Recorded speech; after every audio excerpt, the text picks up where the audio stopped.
Good morning. Welcome to Radio Friends on this Friday, September the 11th. September the 11th. I remember that day very well. We all do.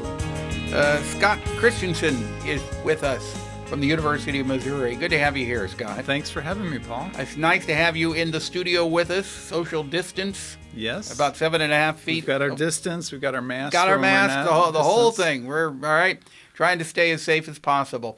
But Scott, as you may recollect, is an expert on artificial intelligence, AI. And we're going to deal today with artificial intelligence and journalism. Now, how does AI fit in with journalism? Well, remember, AI is kind of a broad field that can encompass a lot of different things. But one of the ways that AI is being used in journalism is to actually write stories. So You're kidding. I'm not kidding, but these are particular stories that are... Wait, artificial intelligence is writing stories? Yes. So it's writing stories that are rather formulaic. Okay, so stories about sports. We have winner, we have scores, we have statistics. Stories about companies and their financial earnings. You have, once again, very data-based coverage. So it's a byline AI? Yes, so Wall Street Journal does this with a lot of their reporting in financial areas where they're talking about a company, its competitors. All that is data-driven. It's easily put together by an AI, and they can generate hundreds or thousands of articles within a very short period of time, within a matter of minutes. Now, certainly what they do is they have journalists go check that. They have some statistical sampling to make sure that those are accurate and that their algorithms are doing the job correctly. But what it allows them to do is to create a lot more information for a lot more of their readers that they wouldn't normally be able to have the staff to cover all those types of niche areas. And as you know, kind of journalism is shifting a little bit from ad-based to subscription-based, and so it allows you to attract more subscribers if you can have more content that's going to be in their little tiny niche. So how long ago did this start? It's been going on for about 2 or 3 years now. See, this is the first I've heard about artificial intelligence writing journalism. For Right. journalism. They're not going to be good at doing the kind of in-depth investigation, not going to be good at doing the kind of human interest stories that we're going to want to see on the front page, right?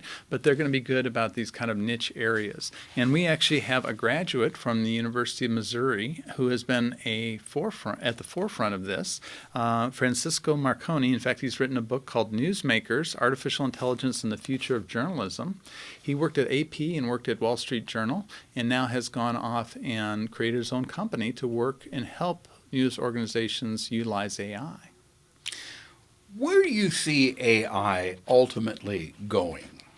Well, it's interesting. I think it's going to be how we can adapt to it, how we can use it for its beneficial purposes.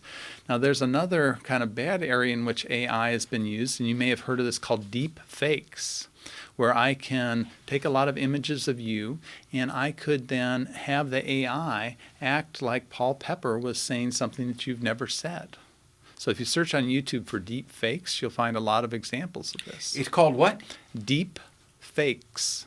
Deep fake. Yeah, so a deep fake would where I would sample a lot of things about your face, and then I'd be able to and your voice, and there's a lot of that out there, Paul, so look out. I would be able to make the computer generate an image or a video like you were saying something that you have never said before. And it would look real? It would look real. They're hard to detect, but one of the ways that AI is also being used, it's being used to help journalists detect when something is a deep fake, because there are certain patterns that we have a hard time seeing sometimes. Like what? Well, sometimes the image has some irregularities around the edges of it, you know, the background and the foreground, kind of like when you're on a bad green screen. Mm-hmm. And so there's other ways that computers can detect that.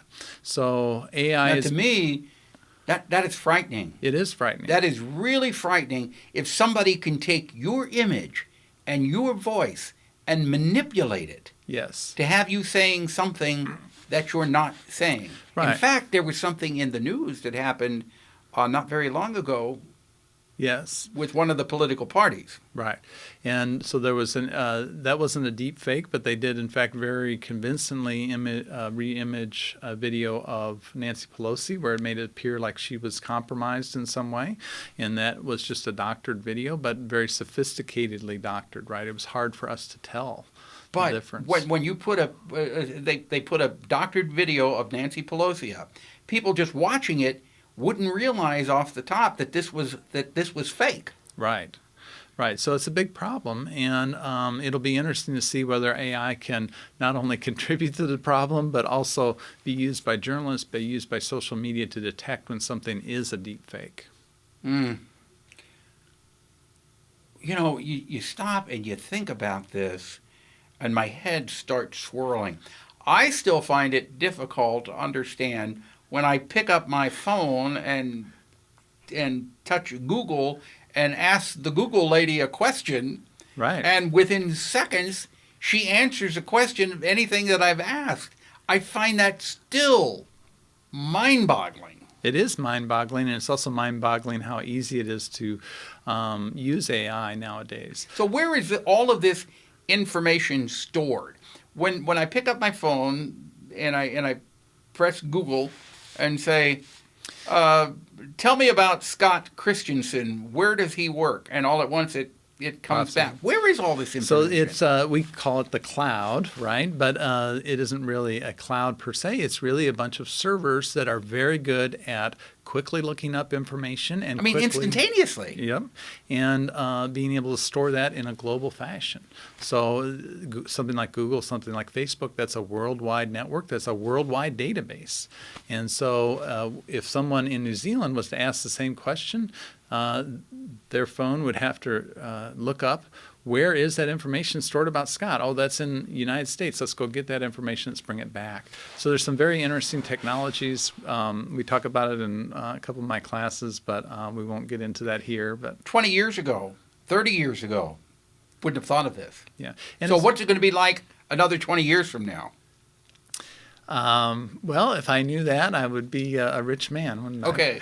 We're out of time, Scott. We're out of time, but please come back again. I'd love to. We need to do a whole hour special with you. There you go. But thank you so much. If people want more information, where can they go? Well, they can just ask Google. Yeah, just ask Google and you'll find Google lady will answer The it. Google lady will tell you where I'm at. Does she have a name? The Google lady? No, I'm Okay, not aware. I just call her the Google lady. All right, so. well, we're out of time for today. Scott, thank you so much for coming by, talking about AI. If there's something you'd like to hear or see, I'd love to hear from you. Drop me an email, pepperp@missouri.edu. And remember, when you go out and about, keep that mask with you and on. Okay? Have yourself a nice afternoon. Bye-bye.